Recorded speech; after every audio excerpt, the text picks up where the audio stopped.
Tina, sitaki leo uende kazini. Kwa nini Joel? Tangu ulivyoanza kwenda kazini umebadilika sana. Kwa nini unasema hivyo? Sitaki kukupoteza Tina. Nakupenda sana. Joel, utanipendaje mimi wakati una mchumba? Sijui Selina nilimpendea nini. Najuta hata kumjua. Usiseme hivyo Joel. Unampenda Selina. Nifanye nini ujue simpendi? Nifanye nini Tina ujue ninavyokupenda? Nataka nipeleke posa nyumbani kwenu. Unataka kumwacha Selina? Ndio, nataka kuachana naye. Joel, nisikie vizuri tena kwa umakini. Siwezi kuwa sehemu ya maumivu ya mwanamke mwenzangu. Unamaanisha nini? Joel, nisikie kwa umakini. Siwezi kukubali kuwa sehemu ya maumivu ya mwanamke yoyote. Unamaanisha nini? Joel, kumbuka uliniambia una mchumba. Sasa kwa nini unataka kumwacha? Selina ana mdomo, wewe mwenyewe siku ile si ulimuona? Mwanangu, nasikia unataka kuoa. Nimefurahi sana kusikia hivyo. Ndiyo baba, nataka kupeleka washenga kijijini kwao. Unapajua kwao na binti? Hapana, ila binti atatuelekeza kwao.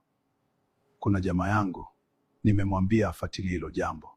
Mwambie binti akupe namba ya wazazi wake, kesho jamaa yangu aende kwao. Sawa baba? Ndio tunayo. Tina hajanijibu kuhusu kupeleka washenga kwao. Kumbe upo serious, unataka kumwoa Tina? Ndiyo mama. Siko tayari, sitaki kuharibu furaha ya Selina. Selina ndo nani kwangu? Mchumba wako.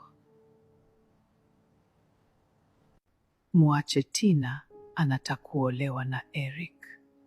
Ukiongea hivyo mama, naumia sana. Umekubali kuolewa na Eric? Ndiyo mama.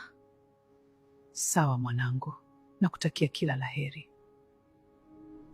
Sawa Tina, ipo siku utanikumbuka.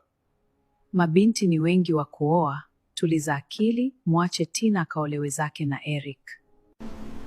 Joel amenipigia simu, anakuja hapa tukutane. Hongera shogangu, naona mambo yametaradadi, hategesha mimba. Wewe jifanyi mjinga, akirudi unamtegesha mimba, ndio itakuwa mezani. Unasema kweli Amina? Naogopa kuachwa na mimba. Kuna rafiki yangu aliolewa baada ya kupata ujauzito na sasa ana watoto 2.